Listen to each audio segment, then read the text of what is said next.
Good evening, everyone. This is Shreve Road Corridor Study. We're gonna give it a minute or two, and then we'll start. So that if some people have problem attending, we give them some time. Starting shortly.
Good evening, everyone. This is Shreve Road Corridor Study virtual public information meeting. We have 56 people right now signed in. We had more people signing up for the meeting.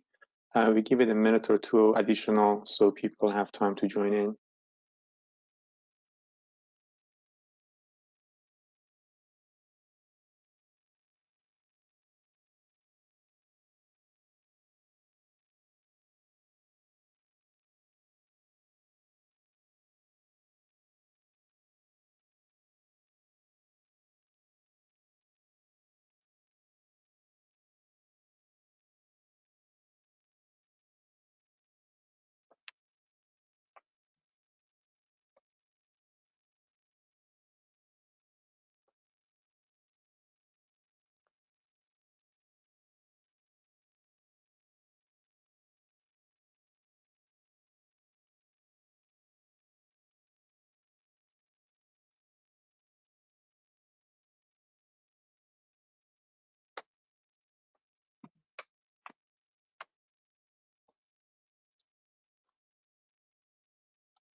Good evening, everyone. This is Shreve Road Corridor Study virtual public information meeting. We have more people signing in. We start at 7:05.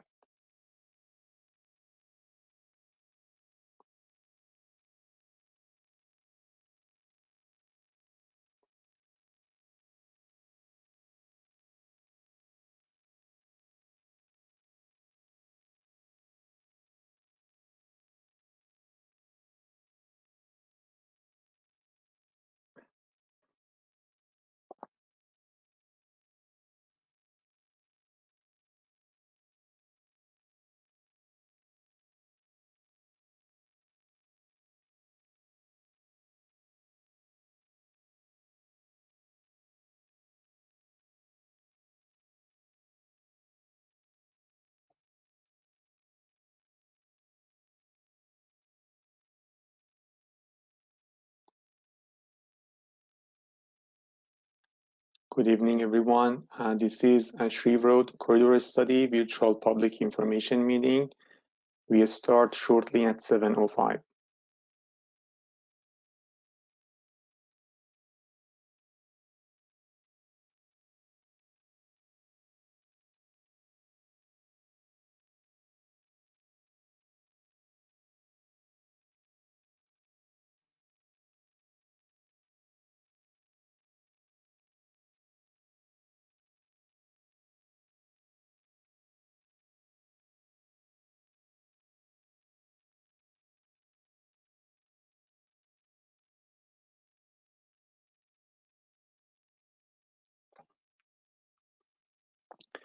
Good evening. This is Shreve Road Corridor Study virtual public information meeting, and we're gonna start the presentation. Good evening, everyone, and welcome to this virtual public information meeting for the Shreve Road Corridor Study. This is our official virtual public meeting for this study and being recorded, and it will be posted on the project website in the following days. My name is Amir Shahpar, and I am VDOT's Transportation Planning Manager and Project Manager for this study.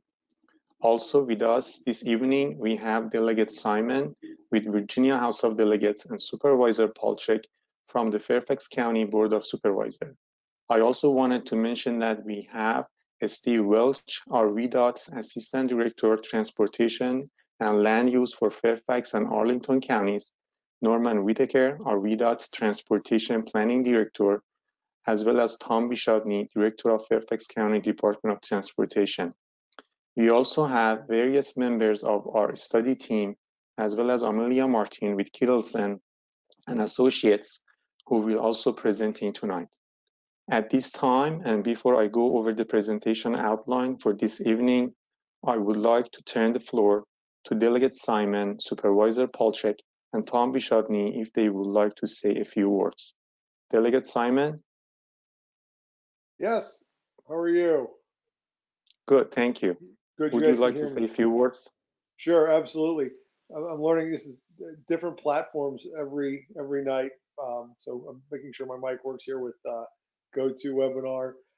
Thank you guys for putting this on. I've had an opportunity to actually see the presentation already, and I think that those of you that are on are going to be very excited about some of the options that we're looking at. There's been a lot of creativity put into this, a lot of things that in years past it always felt like people would come to you with ideas and we all hear all the reasons you can't do it.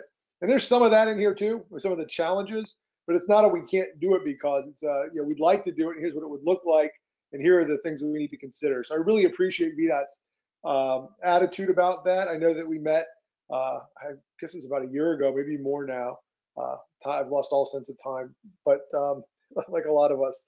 But at any rate, I think that VDOT seems you all seem very, in the study, and the presentation seems very focused on enhancing pedestrian and cyclist safety, lowering speeds, and much less concerned with moving as many cars through as possible. And that was my sort of one ask of you all when we first started this process. I think this presentation reflects a shift in that direction, which I think that hopefully the neighborhood will be prepared for. There'll also be some things in here that some of you neighbors may hate. So it's good that you're here. You've got the opportunity to participate. You can tell us what you like, tell us what you don't like, so we know which options to continue to pursue and which ones to maybe abandon. So again, I think you guys will find this an excellent presentation. Thank you all for joining us and participating. Your input is really critical to this process. And with that, I'll turn it over to the next speaker.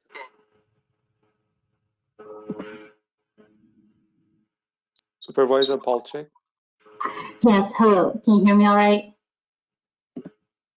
Yes. Oh, good. Thank you. No, again, thank you, VDOT, and thank you, Supervisor. Delegate Simon, for bringing us together tonight. As many of you know, I represent you on the Board of Supervisors here for Providence District, which includes Shreve Road. And just very happy to have everyone here a year into our work together. You'll hear quite a bit, as Marcus mentioned, about what's been looked at. A lot of it is very exciting. And I know VDOT will also help us manage expectations into this is the beginning of a study. None of this is finalized, funded, or set for construction, but we really hope that you'll make comments and help us look at what are the avenues that we do want to pursue together with VDOT moving forward.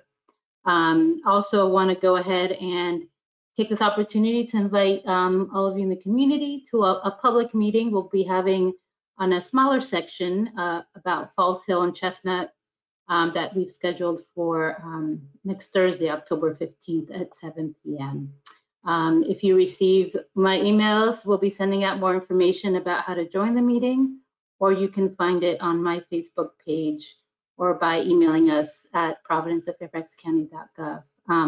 Really appreciate all the efforts and of the Shreve Road Corridor group that's helped us move forward on this work. And I know together with Delegate Simon, we'll continue to work to try to improve the safety along this corridor, especially when we see our pedestrians and cyclists wanting to be able to better share and manage the road with our vehicles. So to that, I will turn it back to Amir. Thank you.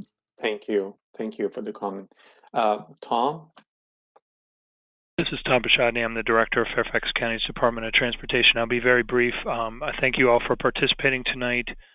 We are very interested in your feedback on the presentation and the proposed strategies that are included in the presentation. So we look forward to hearing from you either tonight or subsequently on any feedback, positive or negative, that you have on these. With that, I will turn it back to Amir for the presentation. Thanks for being here. Thank you, Tom. Moving on to slide 2, we go over the agenda for tonight. This slide shows our agenda for this evening, following the instruction on how to use GoToWebinar to ask your questions. We provide an overview of this planning study, including study limits, its schedules, and goals and objectives. We also present a summary of previous studies and ongoing improvements. We will continue by presenting our draft recommendations, and I will conclude the meeting with next steps and questions. We start going over your questions and providing response after the presentation. As a reminder, this is a planning level study and doesn't set construction dates for any of the alternatives. The purpose of this study is to develop improvements that localities can use if need be, and apply for funding to develop all or some of the recommendations. Moving on to slide 3, GoToWebinar tips. The question and answer period will proceed as follows. Throughout the presentation, when you are ready to ask your question, expand the question box and enter your question. At the end of our presentation, one of our team members will relay your question to the study team. Questions will be answered in the order that they were received. If you prefer to ask oral question, please use raise your hand icon, and when your name is called, you need to unmute yourself and state your question. Some other general note for the meeting: all participants' audio is muted during the meeting. If you get disconnected, please attempt to rejoin the meeting. And I reiterate that the meeting is being recorded for future reference. We will show this slide at the end of the presentation and remind you about these tips before we start the Q&A. Moving on to slide 4, study limits. The scope of this study is to conduct preliminary corridor study for Shreve Road between Leesburg Pike, Route 7, and Lee Highway, Route 29 in Fairfax County. We also take a look at the streets that intersect with Shreve Road and the connection between Idlewood Park and Shreve Road via Virginia Lane. The intersections with Leesburg Pike and Lee Highway are not included in this study. The corridor is mainly, as many of you know, surrounded by single-family residential uses. Community destinations along the corridor include Shrevewood Elementary School and the Poplar Heights Recreation Association. Separate pedestrian and bicycle facilities are also present along Shreve Road, including W&OD Trail as shown, with 2 crossings in the study area and pedestrian paths maintained by Fairfax County Department of Transportation. Lastly, the road is a truck-restricted route for through truck, but heavy vehicles serve some uses along the corridor. Community concerns have been identified along the corridor as including speeding, pedestrian safety, sight distance, and drainage. Moving on to slide 5, a study schedule. This slide shows a study schedule and its timeline. This study started in late March with a budget of $100,000, and it is on track to finish by December. Our team has worked hard to follow the schedule despite working virtually. We completed our existing condition study in June and presented our findings to the internal management team.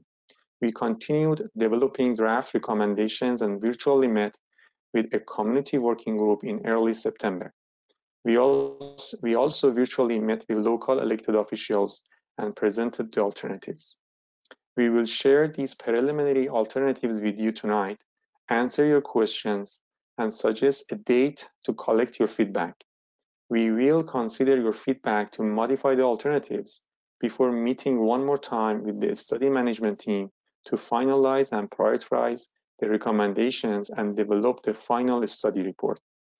This study report can be used by localities to develop the recommendations further and pursue funding, as currently no funding source has been identified for implementation of the proposed alternatives. Moving on to slide 6, study goals and objectives. Several goals and objectives were identified for this study. We worked with study stakeholders, including Fairfax County Department of Transportation, Fairfax County Public Schools, Nova Parks, and City of Falls Church, among others, to finalize these goals and considered community concerns related to speeding, pedestrian safety, and sight distance. The final goals are shown here. Identify design measures to reduce vehicle travel speed and enhance safety for pedestrians and bicyclists along the corridor. Reduce conflicts between modes where activity points interface with Shreve Road at Shrevewood Elementary School and WNOD Trail. Reduce impediment to sideline, especially where pedestrians and bicyclists are obstructed. And finally, develop recommendations that are feasible, implementable, and or appropriate for grant applications. Moving on to slide 7, previous studies and ongoing improvement. As part of the study scope of work, we wanted to get a handle on previous studies and ongoing improvements first. We have been coordinating with study stakeholders to make sure our approach is comprehensive and our proposed recommendations are not in conflict with ongoing improvements. Moving on to slide 8, VDOT speed study in October 2019. The first study I want to highlight is the VDOT speed study in October 2019. Some of you may be familiar with this study, which was conducted last fall and included data collection at several points along Shreve Road. This study included a review of speed data, average annual daily traffic, crash data, surrounding developments, and roadway characteristics and geometry. Shreve Road was the focus of this study, and speed data was not collected for side streets. The map shown here shows the 85th percentile speed data collected for the study.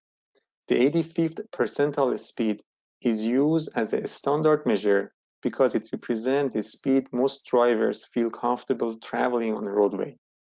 One thing we noticed in looking at the data gathered is that the speeds get comparatively higher as you move south and west along the corridor. Given the speeds near Route 7 were lower, VDOT was able to justify lowering the speed limits to 30 miles per hour between Wheeland and Route 7. While the data didn't support lowering the speed limit more or for the entire corridor, VDOT did find ways to make some immediate changes.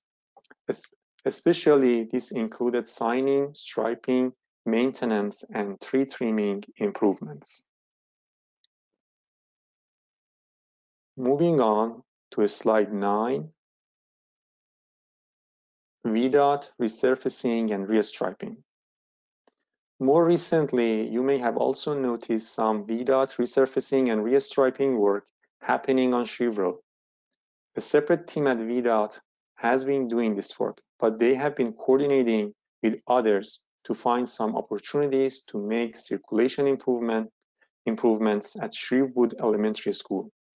Our team reached out to them and they shared the sketch shown here. VDOT has been working with Fairfax County Public School to relocate on-street parking in front of the school on site. So the parking could be converted to right turn lanes into the school. This will help during pickup drop-off operations, so traffic trying to turn into the school doesn't block through traffic on Shreve Road. In addition, our corridor study team did look at the striping plans to see if there was an opportunity to stripe bike lanes within the existing pavement width. While there are some turn lanes or parking that could be reallocated, ultimately we recommended not adding bike lanes. Even if we could add bike lanes in some portions, there would be gaps. Moving on to slide 10, bike lane visibility. Before I move on to the next ongoing improvements, a few more notes on the bike lane visibility might be helpful, as it came up during our working group meeting and our elected official briefing. This figure shows what I was just describing between Route 29 and Holly Manor Drive. The red line shows segments of the corridor that there is not enough pavement width to add bike lanes. There would be gaps to fit bike lanes in the corridor, and if we proceed with the ones that we can fit in, they do not connect to any destinations. And significant capital improvements would be needed to feed exclusive bike lanes. Moving on to slide 11, bike lane visibility continued. We also reviewed the available pavement width between Holly Manor Drive and Pine Castle. The image shows the result of that review and some right-of-way spot measurements. While you may see some red indicating we cannot repurpose the existing pavement width, the W&OD trail runs parallel to Shreve north of the Shrevewood Elementary School, and that would be the preferred and safer option for cyclists to stay on that trail. Moving on to slide 12, Fairfax County Department of Transportation Safe Route to School Grant. The next ongoing improvement we wanted to highlight is the FCDOT Safe Route to School Grant for Shrevewood Elementary School. The image shown here is an excerpt from the grant application. As shown, this project would add sidewalk connections, crosswalks, and curb ramps at several locations near the school. The project is funded through federal sources. From speaking with Fairfax County Public School, an important consideration for them is how many crossing and therefore crossing guards they would need to get kids to walk to school. This project would not necessarily solve that challenge, so we have been working with them to come up with a more comprehensive solutions that we discuss later on. In the meantime, we do still see this application as being valuable. Moving on to slide 13, Nova Park's W&OD trail improvements. The next ongoing improvements to highlight is the W&OD trail improvements Nova Park is working on near the trail crossing between Pine Castle and Bucklew. A sketch of those improvements is shown here, but I would highlight these improvements would align the crossing to be perpendicular, add yield markings and signage, and add flexible barriers at Pine Castle. For those of you not familiar with flexible barriers, an example image is shown to the right of the sketch. From speaking with Nova Parks, timing for the project is unknown, but they are currently in design and permitting, so they are fairly far along the process. We will come back to this solution in our proposed recommendation and suggest some additional improvements for it. Moving on to slide 14, City of Falls Church, West Falls Church project. The last improvement to highlight is the City of Falls Church West Falls Church project. The city has applied for and I believe been awarded grant funding to construct a shared use path on Shreve Road between Route 7 and where the current path intersects Shreve near Hickory. This project is administered by City of Falls Church and include a 10-feet shared use path on the east side, a 6-feet landscaping buffer, add some stormwater drainage improvement, and install a high visibility crosswalk on Gordon's Road. Based on our team's understanding, funding would begin in fiscal year 2024.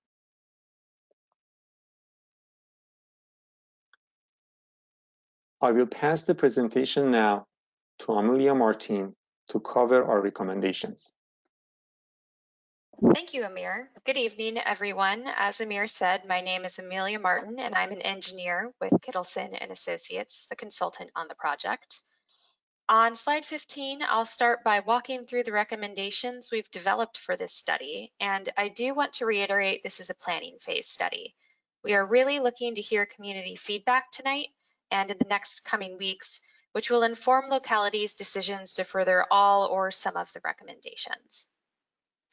So with that in mind, let's move on to slide 16, identify areas of improvements.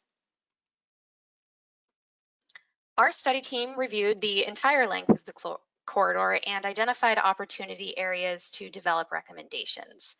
These opportunity areas are shown on this slide and include 8 major locations: Route 29 transition, Oldwood Curve, Pioneer Lane, Fairwood Lane, Shrevewood Elementary School, Pinecastle Road and Buckle U Drive intersections, Hickory Curve, and Gordon's Road.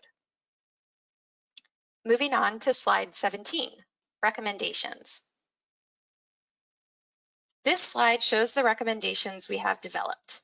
I won't go into detail as the next slides will move us through the corridor and include graphics, but this should give you an idea of what we're looking at in general and how these recommendations could be spaced out along the corridor. Our study team developed recommendations that are less involved and cheaper for implementation, such as optical speed bars. But we also looked at more complex ideas, which have significant engineering considerations for utilities, topography, and funding.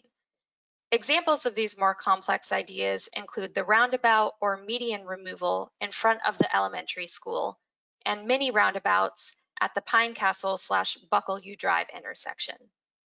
As stated in the beginning, no funding has been identified for implementation of these proposed recommendations. Moving on to slide 18, Route 29 transition to Oldwood Curve. Now we'll work through these opportunity areas starting at the south end of the corridor near Route 29. The first spot we looked at was just as you are entering the neighborhood from Route 29. One potential measure could be adding a neighborhood gateway. For that neighborhood gateway, you could add a splitter island like this example shown on the right to add a traffic calming element to the gateway. A gateway is basically a monument sign of some kind to let people know they are entering a residential area. We also took a look at what you could do along the curve near Route 29. Optical speed bars, a kind of retroreflective pavement marking, could be done to visually narrow the roadway and encourage drivers to slow down going into the curve. An example image of this is shown on the left.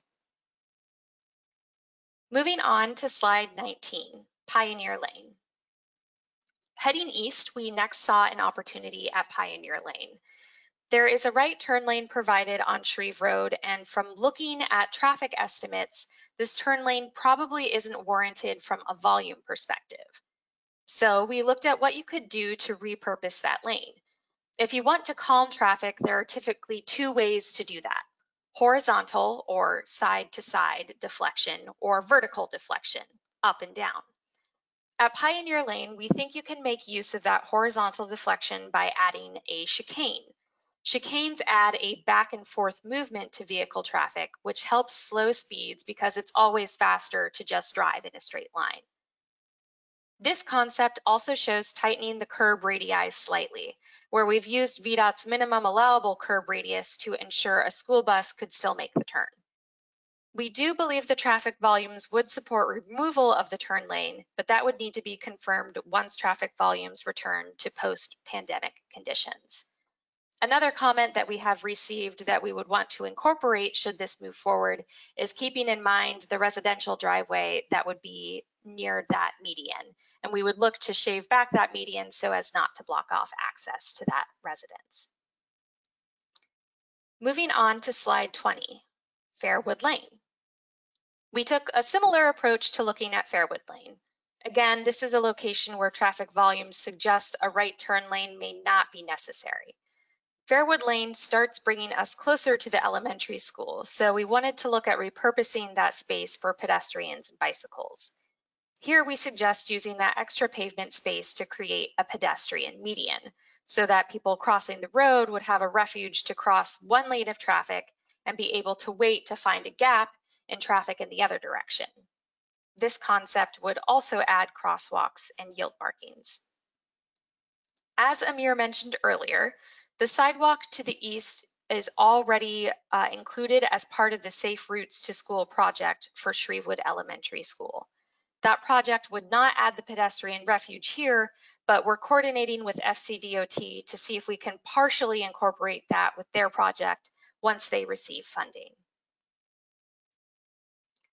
Moving on to slide 21, Shrevewood Elementary School, ongoing projects. Now we are into the portion of Shreve Road near the elementary school. This slide is just to provide a reminder of the ongoing improvements. So that's the FCDOT Safe Routes to School grant shown on the left, and the right turn lanes being added into the school shown on the right. Moving on to slide 22, Shrevewood Elementary School, Alternative 1. We also wanted to look at some more significant changes that could be made at this location. As a reminder, we came up with two more complex ideas in front of the school, and the first one is shown here. Our team looked at reconfiguring the intersections to add roundabouts, which can be helpful for controlling speeds in and out of the roundabout. This gets back to that horizontal deflection because, again, you can feel tempted to drive faster if you just go in a straight line. We did check these designs using a vehicle turning program to ensure buses could maneuver, so these are the footprints we'd expect for the intersections. We are currently coordinating with FCDOT on a few pedestrian facility revisions to this concept. Should community feedback suggest we move forward with this, we'd likely have some revisions based on FCDOT's feedback. To reiterate, there would need to be some significant engineering work done considering the grades coming down Virginia Lane and the utilities in the area. There would be several next steps before a concept like this could be implemented. If you'd like more information on roundabouts near schools, you can search Safe Routes to School roundabouts, and this link at the bottom should pop up with more information. Moving on to slide 23, Shrevewood Elementary School Alternative 2. The other alternative we looked at here was reducing the size of the median in front of the elementary school. Based on our review of traffic volumes, we also think a signal could be warranted at the Virginia Lane intersection. That would still need to be confirmed in the design process through a signal justification report. Similar to the roundabout concept, any future design would need to consider how to handle the grades coming down Virginia Lane and utilities that are located within the median. As with the previous concept, there would be several next steps before a concept like this could be implemented. Moving on to slide 24, Pine Castle Road. We next looked at the W&OD crossing between Pine Castle and Bucklew. As a reminder, the Nova Parks alternative is on the left. We've already gotten some feedback on seeing if there are opportunities to add a rapid flashing beacon and better manage bike speeds. We're still working with Nova Parks and other stakeholders to try and see if there's a way to address those concerns. From speaking with VDOT engineering staff, we do have some recommendations moving forward with this. One recommendation we have would be to reconstruct the corner of the intersection with curb and gutter. This is because of VDOT's experience and concerns with using the flexible barrier currently shown. VDOT has found this treatment can create issues for maintenance, snow plowing, and can be a potential obstruction for vehicles, as vehicles could scrape against them while making a turn. Moving on to slide 25, Pine Castle Road and Buckle U Drive intersections. We also looked for an opportunity to do roundabouts here, but in a smaller form. So here you get the traffic calming benefit of the horizontal deflection and get the ped bike benefit of the perpendicular trail crossing. We are currently coordinating with FCDOT on a few revisions to this concept, including creating more separation between the roundabouts to allow left turns off the side streets to be made without circling the roundabout. We have also been coordinating with FCDOT on what pedestrian or trail facilities to incorporate in the area. Should community feedback suggest we move forward with this concept, we'd likely have some additional revisions based on FCDOT's feedback. As far as engineering considerations, this is another spot on the corridor where the topography is challenging. There's also the surrounding utilities and property impacts that would need to be considered, including the Poplar Heights Recreation Association in that southeast quadrant of the drawing. Similar to the roundabout in front of the school, there would be several next steps before a concept like this could be implemented. Moving on to slide 26, Hickory Curve guardrail consideration. VDOT has heard requests to install guardrail at this location, so we wanted to provide you with some clear text to come back to. I will read the notes on here, so bear with me just a moment. VDOT was asked to review Shreve Road to provide additional guardrail as a means to shield pedestrians from motorists. In that review, VDOT keeps in mind that guardrail is a safety barrier that provides the following safety benefits. Guardrail is a device intended to shield a motorist who has left the roadway from striking a fixed object hazard within the clear zone that cannot be mitigated through other means. These may include trees, bridge piers, retaining walls, and utility poles, among other obstacles. Preference is always given to maintain an area free of obstructions, a clear zone, adjacent to the roadway, in lieu of installing guardrail. If it is not feasible to remove those obstacles, guardrails are then considered and installed as the consequences of striking a guardrail would be less severe than striking fixed object hazards. VDOT Traffic Engineering used Federal Highway Administration guidelines and found that additional guardrail installation is not warranted at this location. More information about guardrails can be obtained at this link with their Guardrail 101 PDF. Now moving on to slide 27. Our corridor study team did want to come up with other recommendations to address concerns at this Hickory Curve location. This includes slowing operating speeds and enhancing signage or markings to slow traffic in advance of the curve. One specific recommendation we have for that is adding optical speed bars. An example is again shown at the bottom right of this slide on slide 27. Second, an improvement could be to move the pedestrian pathway as far out of the clear area as possible. Third, we recommended clearing vegetation to improve sightlines. As most of you are probably aware, there's quite a bit of vegetation in that area, so one of our recommendations is vegetation management. Finally, the study team suggests considering adding barrier curb and gutter along the curve if there are still concerns. Moving on to slide 28, Shreve Road near Gordon's. The study team did come up with another recommendation to help reduce speeds through the curve. The idea we came up with is an urban cross-section that would run from Route 7 down to Gordon's Road. This would build on the Falls Church project, which we've represented on the right side of the diagram with the 10-foot shared use path. The main addition would be adding buffered bike lanes. National research really shows that including that 3-foot buffer is an important factor in design, as that what makes a bike lane feel more comfortable for users and actually attracts new riders to use it. We did check to see if this cross-section could be accounted within the available right-of-way, and we don't foresee significant right-of-way needs with this. So those are a summary of our recommendations. And with that, I'll pass it back to Amir to go over the next steps on slide 29. Thank you, Amelia. So on slide 29, next steps. This slide shows our next step for this study. We will gather comments from the community on our recommendations, area of improvements that we might have missed, and any additional concerns that they might have as relates to this corridor study. We would ask that you provide feedback by October 19th so we can move forward and maintain the study schedule. We will take that information and summarize it back to our internal management team, including Fairfax County Department of Transportation, City of Falls Church, FCPC, Nova Parks, and other stakeholders in late October and discuss what recommendations should be moved forward and who on the internal management team would be appropriate to take the next steps. Then we will summarize our findings in this corridor study in a final report, which will be available to the public late November. Just as a reminder, as stated throughout the presentation, this is a planning level study and doesn't set construction dates for any of the alternatives.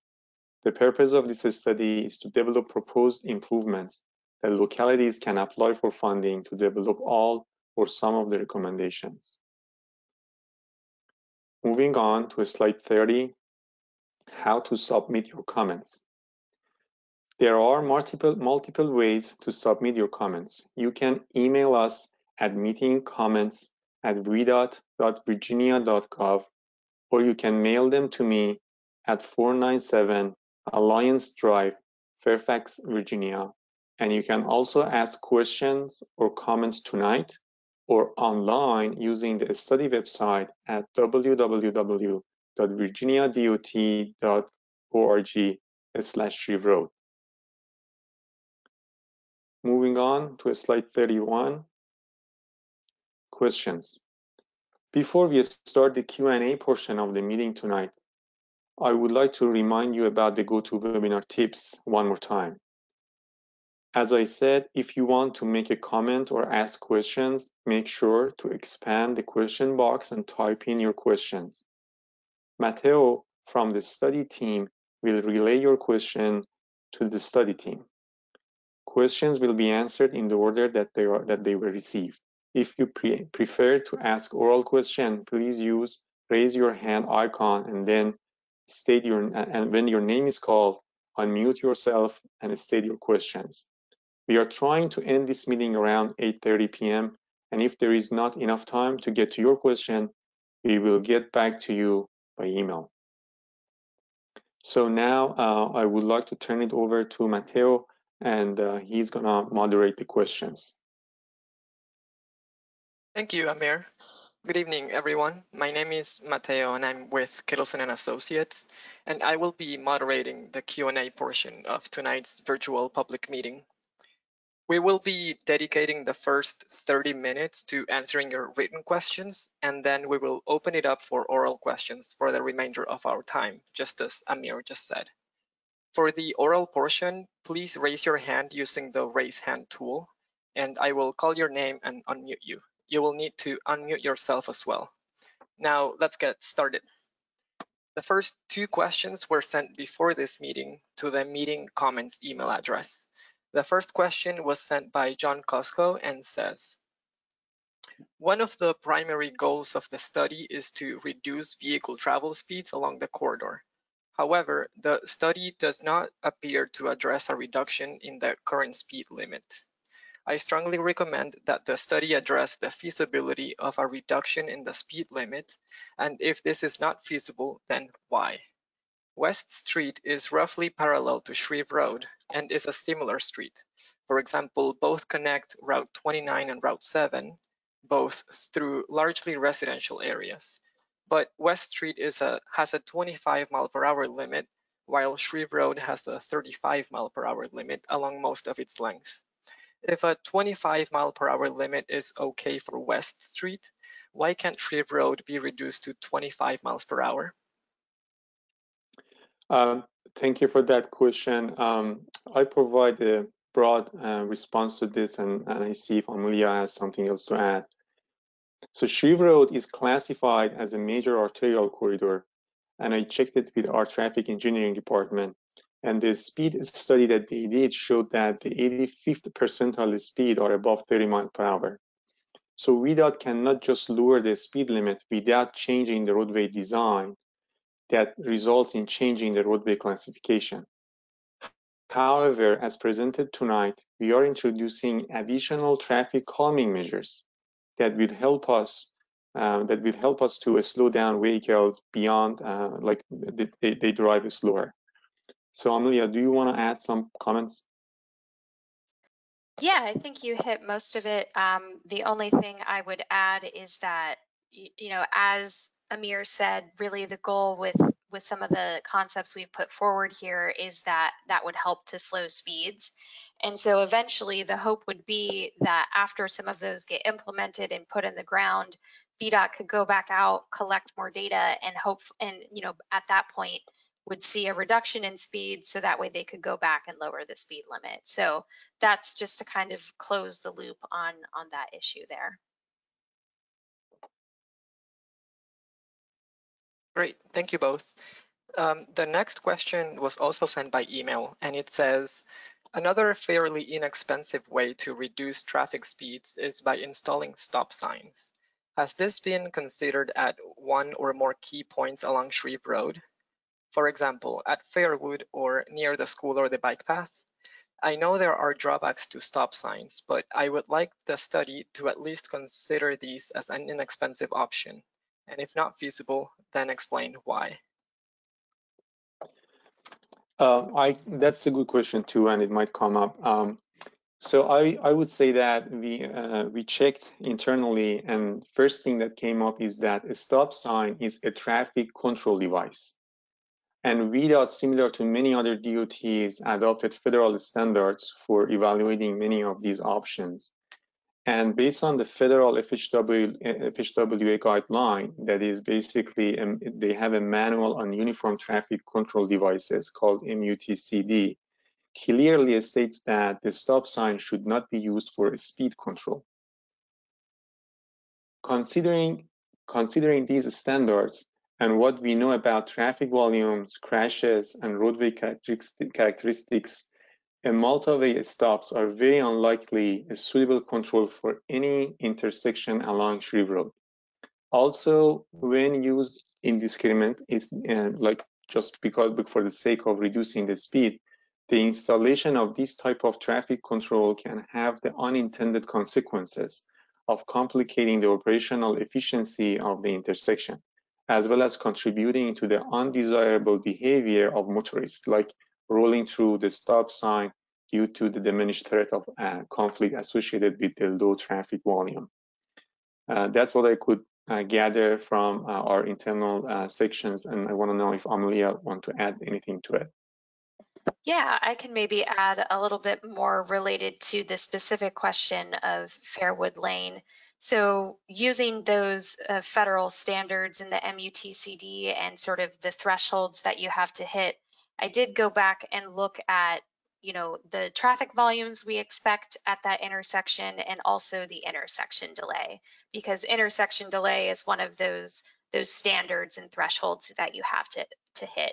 And based on the data that we have, that location in particular would not meet the necessary threshold for stop sign installation. Great. Moving on to the next question from the questions box, in this case from Elizabeth Glazier, who says, of the suggestions made, which are the cheapest and therefore easiest and quickest to get instituted? Would any of these changes preclude the more complicated, expensive changes? So I would say the cheapest option would be the optical speed bars that can be put in, and maybe followed by vegetation management, and the neighborhood gateway might be also easy one. And I don't think implementing any of this basically preclude any of those more complex and involved recommendations. Great, thank you, Amir. The next question comes from the Teal Patterson Tiller, and they say, how was the extensive development now begun at George Mason High School and West Falls Church Metro factored in, given likely increase in cut-through traffic between Lee Highway and Route 7? I can provide a general answer that what we did. For this particular study, we used a big data provider called Streetlight, and Streetlight uses cell phone information and vehicle GPS data, and we start looking at the origin and destination of people to see and investigate the cut through. We saw some of that, but until we actually those developments come in, we don't have enough data to see that one. However, when we are working and implementing some of these recommendations, hopefully in sometime in future, those measures result in the travel time and basically a lower speed and increased travel time along the Shreve Road corridor. And by when that happens, we are actually hoping that people avoid actually using Shreve Road. They are either continuing on 29 East and use 7, or if they are coming from other ways, they use other paths. If anybody on the panel would like to add any response in addition to what I say, please feel free to provide answer. Yeah, I have a couple of thoughts to add on that.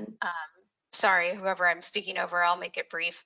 So I would say when we started doing this study, we reached out to people to see if we could get any traffic studies that had been done for the George Mason High School and the West Falls Church Metro project.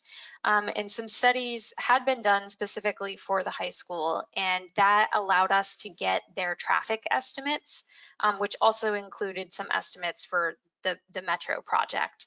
So as we were developing our traffic volumes and doing our analysis, our existing and our background analysis, we were able to add that traffic projection onto our models as we were taking a look at the recommendations and developing our recommendations moving forward.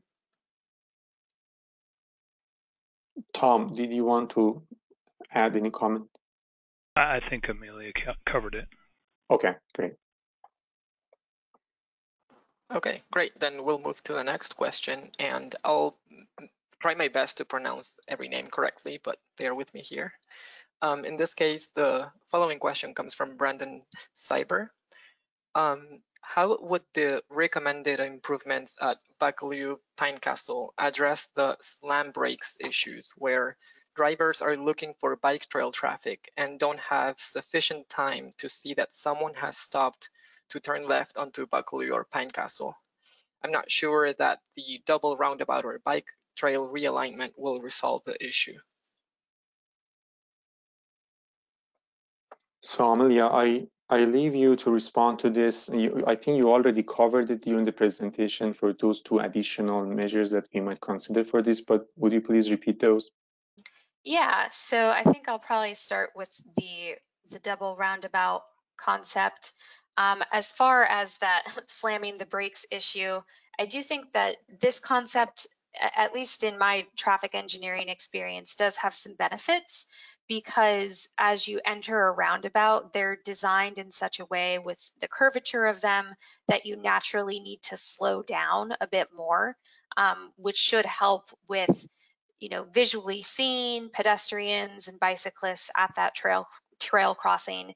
And at that point, it's more of a matter of slowing down rather than slamming on the brakes because you're not moving already as at fast of a speed. So that's at least my traffic engineering perspective on that, but I completely understand, if people still don't like this concept, that's why we're having this meeting to see if this actually addresses your concerns or not. As far as the other concept here, the one that's being furthered by Nova Parks, one of the benefits of aligning that crossing to be perpendicular is indeed it helps with sight lines. So one of the first things that I was taught as a traffic engineer is the best way to maintain clear sight lines is to have things intersect at 90-degree angles. And so this helps with that issue there. It may not completely resolve that issue just because there are some grade changes along Shreve Road that may impact some of that visibility, but I do think it's a market improvement and it helps to increase that visibility so that way you don't have as much of the slamming on the brakes.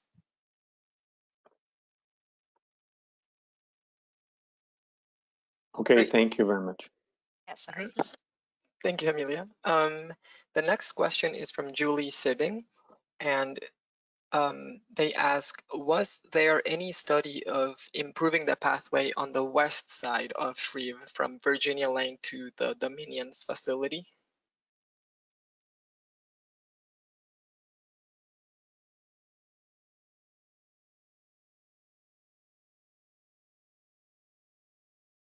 I would, so basically on the west side, right, from the Virginia Lane toward Route 29. We looked at the bike, adding the bike lane over there, as I explained, for the pavement width and possibility of having many gaps. But Amelia, do you want to say something about the pedestrian here? Yeah, I'm just getting myself oriented right Yeah. now. Improving the pathway on the west side of Shreve from Virginia Lane. Oh, I believe so. I believe there's this smaller, yeah, I believe there's this smaller path that isn't part of the W&OD that runs along this segment here. And actually, you can maybe see it better. Let me go to another slide. And yeah, Julie, if you can somehow let us know if I'm thinking of the right thing here. I believe what Julie's talking about is this path along here that kind of, sorry, no, okay. this path along here Mm-hmm. that comes along this side. So you can see in this drawing, we didn't focus too heavily on that, but basically this connection here is kind of similar to that. So I would say that's probably the extent of which we looked at how you could change that crossing and actually tie it in maybe to more of a sidewalk network. And I believe this is the path that she's referring to.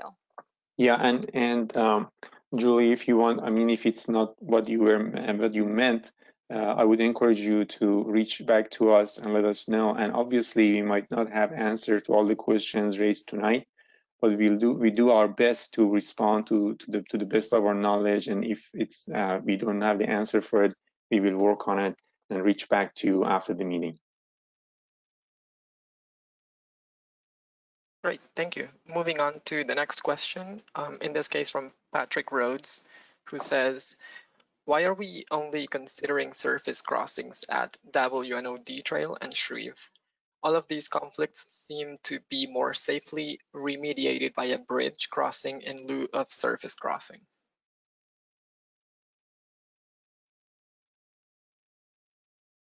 I think we are looking at more feasible options, and one more thing that just comes to my mind right now, as somebody who bikes, so I'm not exactly sure if everybody prefers to go up a bridge and come down the bridge, either walking or biking. But on the other hand, the feasibility and keeping the cost to a manageable level was another item that we mainly looked at, the at-grade crossing for these locations. Yeah, and Amir, I can maybe add to that. When we were starting to develop these recommendations, we actually did think about that a little bit. And yeah, we ultimately came to the conclusion that Amir just shared. It's really not going to be feasible from a cost perspective. Once we started thinking about like what those grade changes are going to look like, we were trying to see, is there maybe some way to take advantage of the grades on Virginia Lane and use that as an opportunity? But really, ultimately, at the end of the day, it would be a very expensive project that within this context, would be difficult to get funded.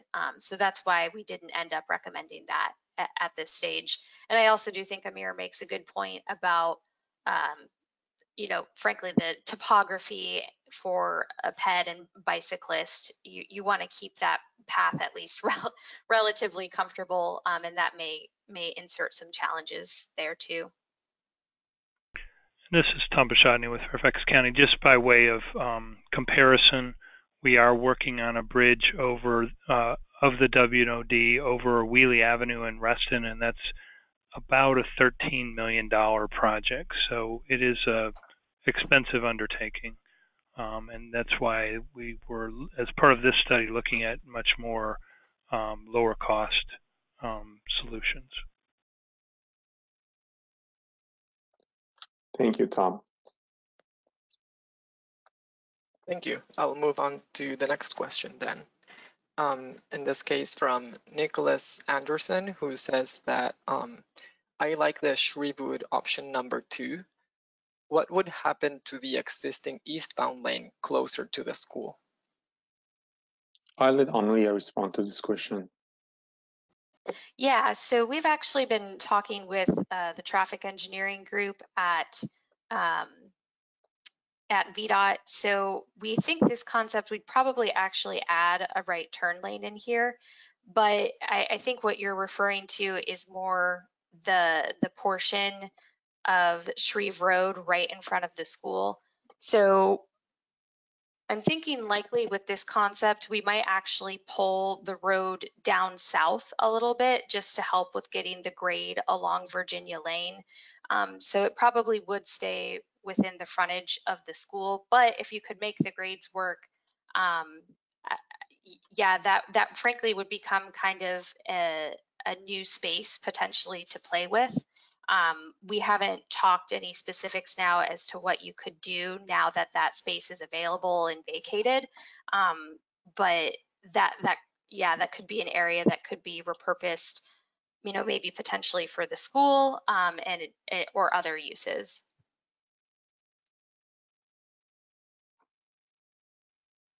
Okay. Great. I'll move on to the next question from AJ Gupta, who says, can you add bumper near the school? I think the bumper he means is speed hump, right? Most probably. And I actually, we thought about this option and came up in some of the meetings we had. And when I checked with our traffic engineering, speed humps usually are advised for roadways that are 25 miles per hour and lower than that. So as I mentioned at the beginning, Shreve Road is a major facility, and with the speed limit right now posted at 30 miles per hour closer to Route 7 and 35 miles per hour closer to Route 29, that's not advisable. Great, thanks, Okay. Amir. In fact, if I could just add on that, in fact, the traffic calming program that the county has is only eligible for roads that are 25 or less. Mm-hmm. Once it's above 25, we are not able to install speed bumps.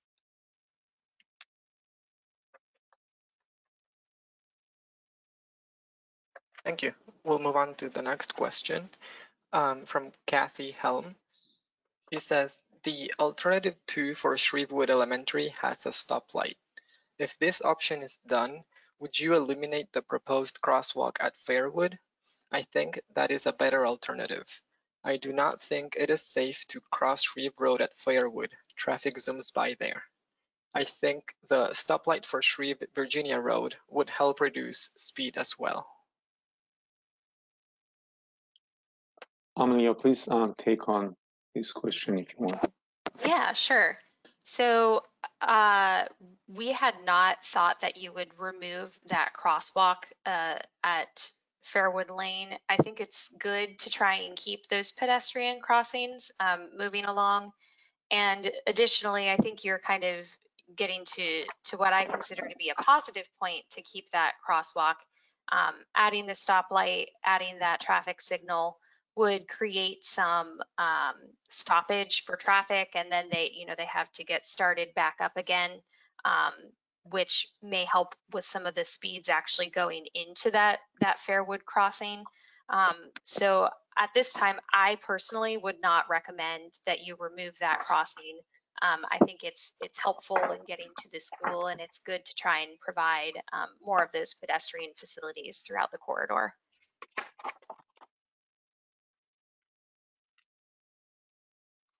Great, thanks, That's all Amelia. I had. Yeah, thanks, Mateo. Yeah, the next question is from Louis Kaufman, who says, Hickory guardrail presentation appears to benefit safety of cars. What can be done to protect pedestrians walking on sidewalk leading into the trail?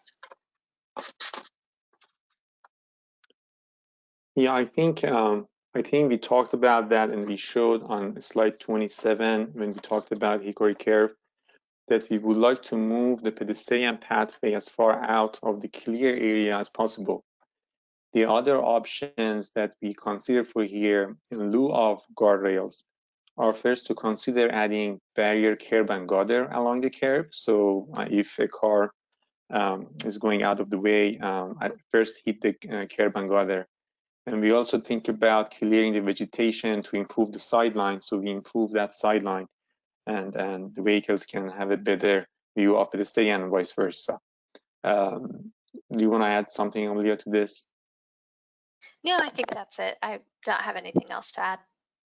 Okay. Okay, then Karen Moya asks, has this study considered reducing the traffic that cuts through from Shreve Road to West Street via Allen Avenue, or improving the safety for children and pedestrians along Allen Avenue that currently does not have a sidewalk down Allen? Several previous studies have shown that Allen adds a large amount of traffic down Shreve to Buckeyes intersection. Would closing off this known cut through or restricting traffic somehow improve this corridor?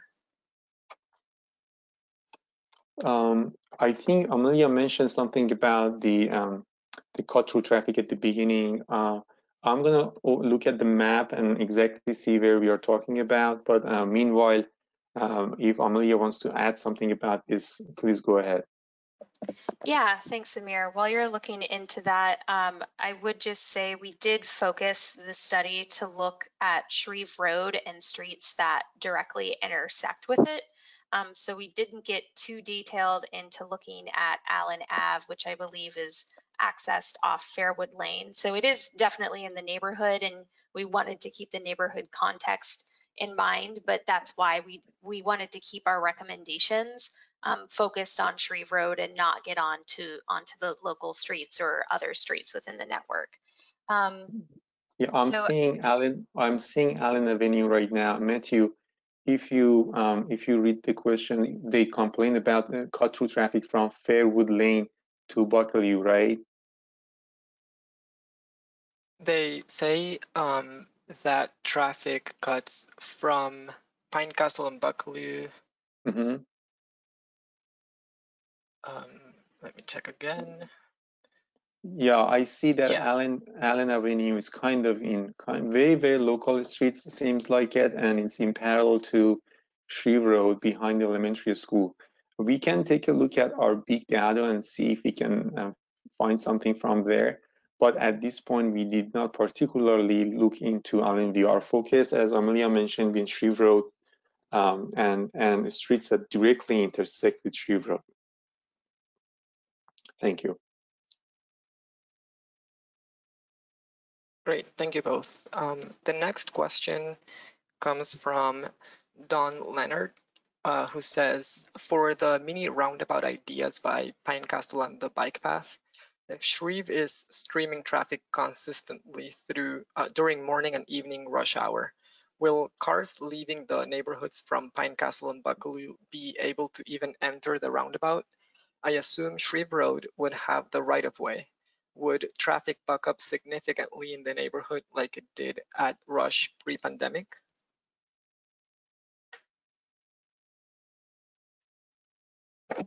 Amir, would you like me to give some thoughts on this one? Yeah, start thinking about it. Yeah, of course. So thank you for that question. Great question. In addition to developing these concepts, we also did what's called a capacity analysis.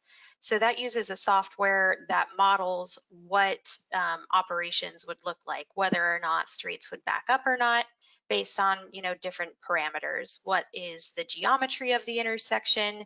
What are the traffic volumes? And what are the pedestrian or other volume characteristics of that intersection. So using that model, based on the results that we got, we don't expect to see that issue coming off Buckle U or Pine Castle. And I would just note that Shreve Road, as you're entering the roundabout, they actually still have to yield to traffic that is already inside the roundabout. So that is one of the positives, I think, in why you don't see that back up on Pine Castle and Buckle U, is because as you enter the roundabout, even if you're on Shreve, the main line, you still have to yield to any traffic that is already inside the circle. Yeah, I think you covered it really good. Thank you. Yeah, of course. Great. The next question. So, Matthew, yeah, I just wanted to say about the oral section, if you want to give a heads up. Yeah, definitely. We'll ask one or two more questions before we move to the oral section. So in this case, Enid Palazzolo asks, how can we get Shreve Road reclassified as a residential street so we can get a speed limit of 25 miles per hour? I would provide a what I think about the Shreve Road, and if Tom wants to contribute after that, please do. I would think that for a street classification to be changed, it's not just by applying for and collecting signatures for that to happen. Usually there are design elements of the corridor that the corridor has been designed for a certain classification. So for a corridor to be changed from one classification to another classification, some design element needs to be changed as well. So Tom, would you like to contribute to this discussion?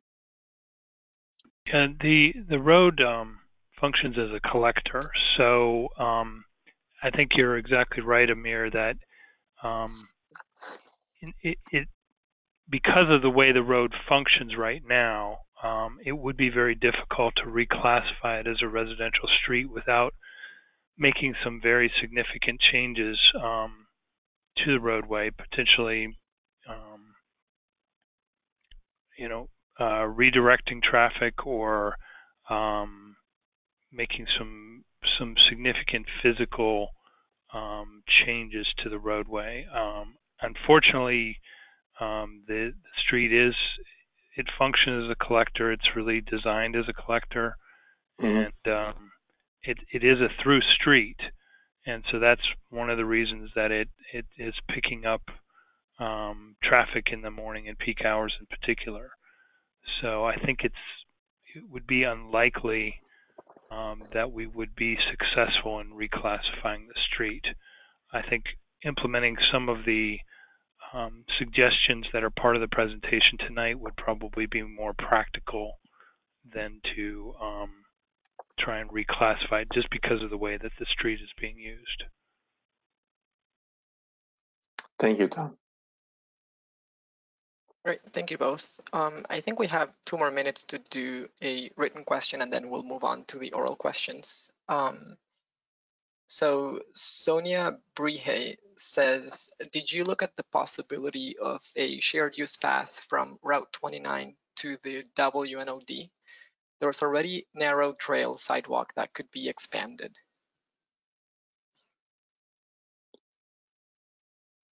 Yeah, I think we can look at, Amelia, we can look at that a slide that we look at the existing pavement width. Oh, yes.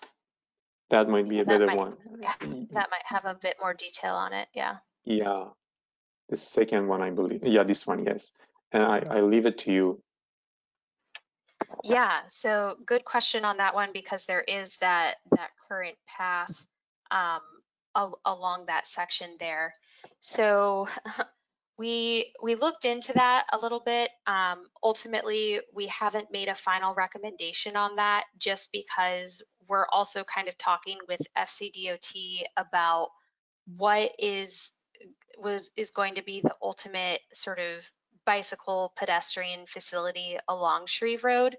As I understand, the bicycle plan includes bike lanes currently for Shreve Road, but as we've been talking and as our team has been looking into it, that may not make a whole lot of sense long term for Shreve Road, just given the volumes on the street and on the corridor.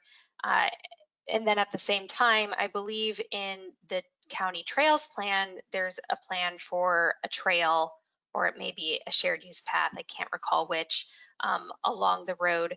So part of the reason that we haven't made a full recommendation for that specific section there is because, we're trying to get a better idea of what's going to be the treatment along Shreve Road, and what that would look like. So just a little bit of background on that. But that is one issue that had been brought to our attention. Yeah, and this is Tom. Go ahead, Tom. Go ahead. The county has started the process to update the bike master plan and the trails plan. It's called the Active Fairfax plan that we're beginning to work on. That will evaluate Shreve, I'm sure, with many other roadways, and look to revise what the pedestrian bicycle recommendations are for Shreve. Thank you. Great, thank you. So now we'll move on to the oral portion of the Q&A section. Michael Waring, if you want to unmute yourself to ask your question. I apologize. Sure. Dahlia. Oh, sorry, Michael, to interrupt. That's quite all right. If I may briefly, I just wanted to go back. This is Dahlia Palchik, to a question that was asked earlier about the Allen Ave. And I just wanted to look up and make sure I had the accurate information. And just wanted to let you all know. And Tom, please correct me if I'm mistaken, but I believe a Herculean effort was done by several of your residents. And we have begun the phase 1 of the process to evaluate Allen Ave for cut-through mitigation. And a package should be coming to the Board of Supervisors, I believe next month. And so we should have more information coming to that and what the next steps are. But I know your community's been working on that for several years. It still does require community meetings and a vote and public hearings and input from VDOT. But if I'm not mistaken, we are coming along on reviewing that request. Thank you, Supervisor. Yes, so my name is Michael Waring, and I live just on the other side of 495 from Shreve Road in Merrifield, and I use Shreve pretty frequently to get to the WNOD trail. And so first, I just wanted to have a couple comments that I think the kind of realignment of the intersection at Virginia Ave is a very positive development. Accessing the WOND from Shreve is quite difficult at that in current intersection geometry. People aren't always entirely clear who has the right of way, so that seems like a positive development. But I'm wondering if in the option 2 for the intersection, or for the intersection of the WOND and Shreve, where it crosses Shreve, and the 2 roundabouts, or the kind of peanut-shaped roundabouts, if it's been considered. I know we talked a lot about the current speed limit and the current road status, but given the geometry of this intersection, I'm not sure if you would foresee that consistent speed through this intersection, and so I'm wondering if you would consider a raised crosswalk in this condition.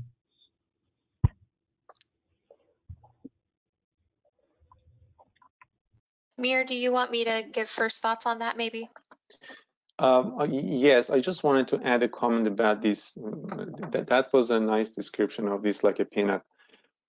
So I think this would be one of the options that our team, working with the Fairfax County DOT, will modify this. So even earlier today, we had some discussion that maybe we split these two roundabout to make a U-turn in the middle of it. So we are not done with this. We are working on it. But thank you for your comment. I let Amelia to contribute. Yeah, so specifically to your recommendation to make that a raised crossing, so from looking at VDOT's traffic calming guidelines, those guidelines are set forward for local streets.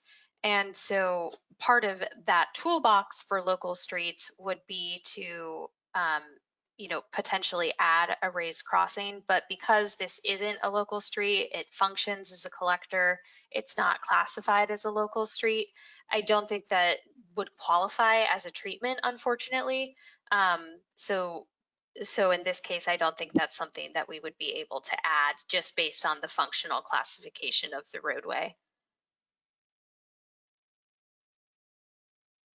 Thank you. Great. The next oral question will be from Julia Galdo. If you want to unmute yourself.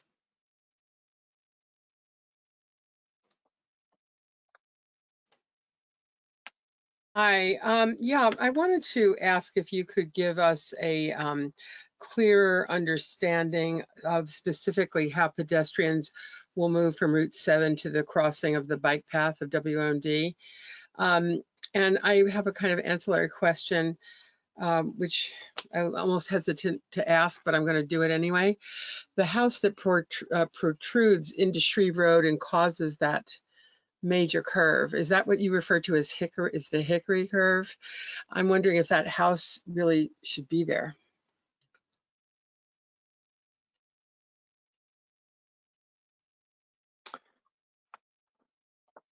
Okay, I guess if I'm wrong, Amelia, correct me, but I believe that we didn't look at that Route 7 crossing, did we? Yeah, I'm going back. Can you maybe, Julia, can you maybe clarify the first part of your comment again? You were saying coming down Route 7? Route 7 No. to WNOD. Yeah, no, Route 7, going from Route 7 down Shreve to the crossing of the bike path. Where will pedestrians be accessing that corridor? How will we go? So I guess I have a couple thoughts on that. So as a reminder, that section, let me go to the slide, would be where the City of Falls Church has that shared use path project planned. And actually, I believe funding has been approved for that. So that would be, a connection to get down from Route 7, and then from there is a trail toward a little path that connects from Shreve over to the W&OD trail, kind of to the south there. So that path is actually maintained by FCDOT, I believe.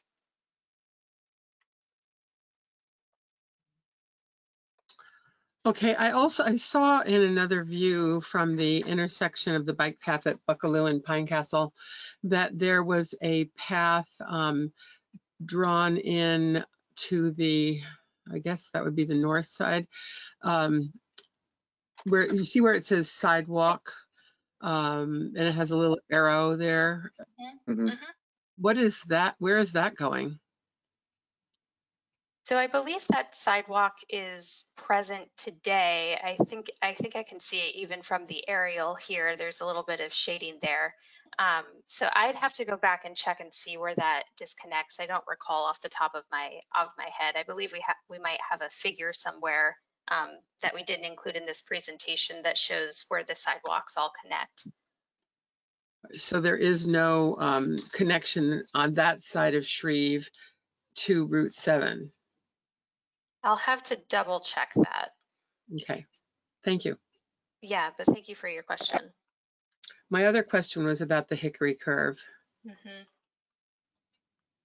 Yeah, I think for responding to that, we need to get back and as a team take a look at that.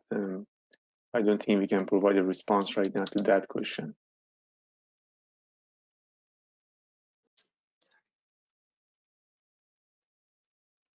All right, so we'll move on to the next oral question, in this case by AJ Gupta, if you want to unmute yourself to ask your question.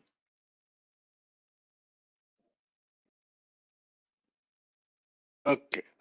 Can you hear me? Yep. Yes. Yeah, I have two questions. I live across the, in the house across the Shreve Wood Elementary School.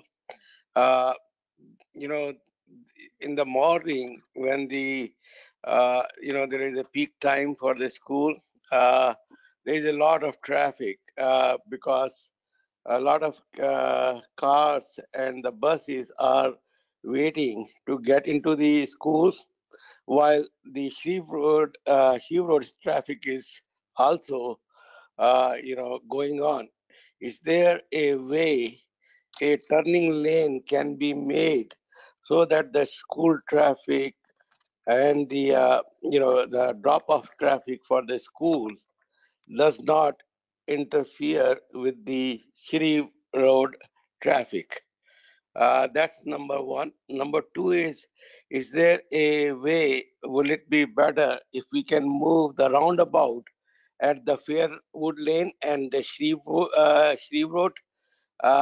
That way, the traffic, it will help the traffic from the Fairwood Lane as well as Shreve Road. Thank you.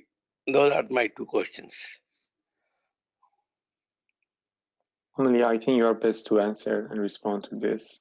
Yeah, so to the first question about is there a way to add a turning lane? I think in the short term, I would just reiterate that there's work right now being done to remove some parking in front of the school, so that way that can be repurposed as a turn lane, so that way you don't have that issue with the through traffic and the right turning traffic. There already currently is a left turn lane into the school, so I think in the near term and in the short term, there are ways to accommodate that.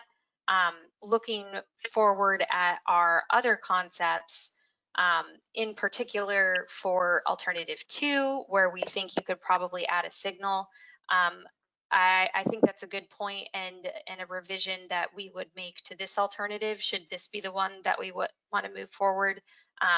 We had heard a similar comment from some folks in traffic engineering at VDOT that it might be good to add some right turn lanes into the school.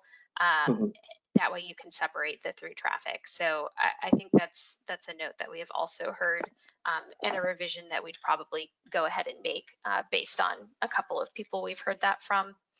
As far as your comment about moving the roundabout from Fairwood Lane, so we aren't currently showing a roundabout at Fairwood. Did you perchance mean the one at the, I guess that would be the Western School intersection? Let me go back one slide, just because I think I'm misunderstanding a little bit. I think the question was to move the roundabout to Fairwood Lane. Oh, to Fairwood. Okay. Thank you, Amir. So good question. That was something that we had looked at, and ultimately we thought that would not be a good location for a roundabout, just because of the right-of-way impacts and the properties around there. Here in front of the school, you have a bit more space to work with to actually get a footprint of a roundabout in there. Yeah, that was one of the things that came to our mind. As Amelia said, we thought that the right-of-way impact would be relatively significant. Okay, thank you. Great. We'll move on to the final oral question. Please, EJ Palazzo, if you want to unmute yourself to ask your question.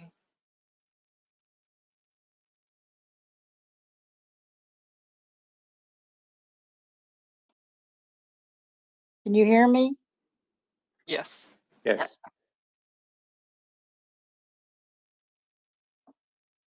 You've muted yourself again. If you want to unmute, there you go. Okay, Virginia Lane and Shreve Road and the bike path, which really is a walking path also. Cars are speeding from Shreve Road going forward and making a right on Virginia Lane. Now, when you say you're going to have 30 miles per hour down by Pine Castle or wherever, that's fine. But what about up here? I noticed it hasn't changed. It's going to be 35 miles again. And I pay a lot of money in taxes, and I'm tired of hearing the truck traffic.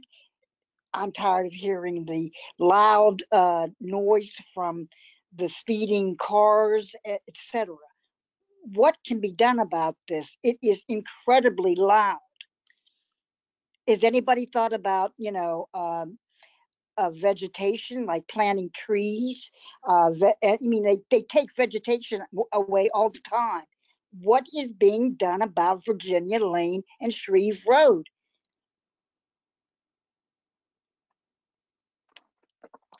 Thank you for your comment, AJ. We are, as we discussed about the speeds, the speed study that VDOT completed showed that 35 mile per hour is it's as much low that they can go for this portion. We are really hoping that the recommendation that we have for the entire length of the corridor, not only for a given section of the corridor or an intersection of the corridor, together lower the speeds of travel. But to answer to your noise question, as far as we know and stated, I mean, I Shreve can't even Road. sit on my patio. I mean, that's how loud it is. It's ridiculous. So these are the truck you are mentioning. As far as we know, the corridor is truck restricted, But except some there's of. all trucks. I can count the trucks every day. Nobody enforces the law. Okay, so Nobody. one thing, so the good thing is, as part of our internal management team, we also have Fairfax County Police Department involved. Oh, great. I make sure that we convey your comment to them and ask their help, and maybe they can come up with some solution and enhance their Yeah, the we've been patrol. through this before. I can't tell you how many times I've called Fairfax County Police. I get no response. None. So our elected officials are on the call as well tonight. So I guess they are also hearing your complaint, and together we Good. can try to improve the situation that it seems to be relatively annoying. So this is Tom Bashani. I think, as Amir noted, by making some of these improvements, particularly the roundabouts, this option that's showing right now, that definitely will reduce the speed in the corridor. And at some point after the improvements are made, VDOT would probably do another assessment of the speed limit in the corridor. But the roundabouts themselves, the narrowing of lanes, things like that have been proposed would be designed to reduce speed in the corridor, because speed has been an issue. And what about planting vegetation, trees? If we are able to move forward with some of these improvements, we could look at what kind of landscaping could come along with those improvements. Okay, I hope so. Thank you for your comments. Great, thank you. And that wraps up our time together. Thank you everyone for submitting your questions. I will now pass it over to you, Amir, to add anything else before we wrap up. Thank you very much, Matteo, for handling and moderating the questions. At the end, I would like to know if Supervisor Poltrick and Delegate Simon or Tom would like to say some few closing words. Please, you have the floor.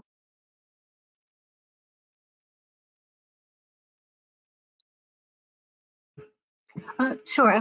This is Supervisor Palchik here. I really appreciate, again, the work and those of you in the community who joined us tonight, and please continue to share your comments. I also wanted to follow up on the last comment. I will also work with my office and the reach out to the McLean Police Station to see what other things can be done in the meantime to help address. I know there are many concerns about the speed in the community.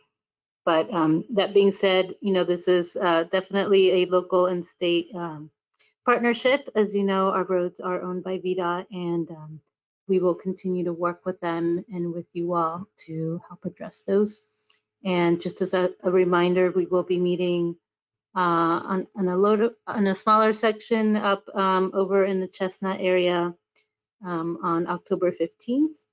And if I'm not mistaken, I believe November 17th is the day that the FCDOT proposal for Allen Ave will come to the board as well for next steps. So thank you all again. Appreciate your patience. I know it's many years that you've been asking for, and we are here to help ensure that we do work with VDOT to help address some of your concerns for this corridor, to make it safe and a place not just for cars, but for our pedestrians and cyclists to feel safe. So thank you all, and feel free to reach out if you do have additional questions.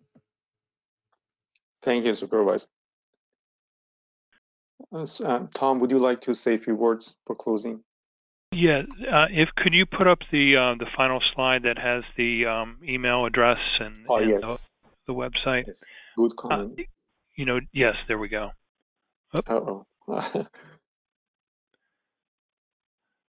So I guess while we're putting that slide up, what I just would want to encourage everybody to please send us any additional comments that you did not have a chance to submit tonight.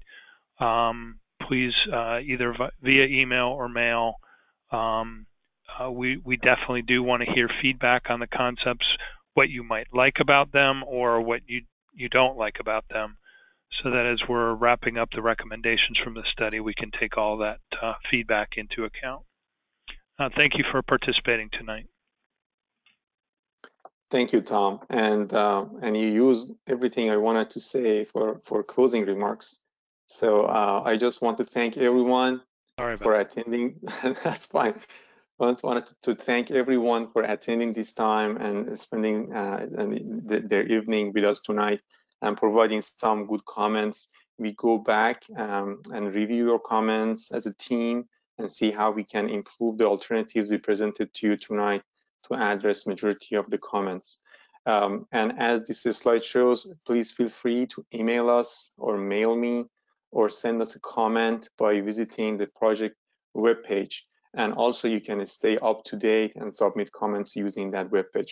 With that, I'm going to conclude this meeting and close it. And thank you, everybody, and have a good night.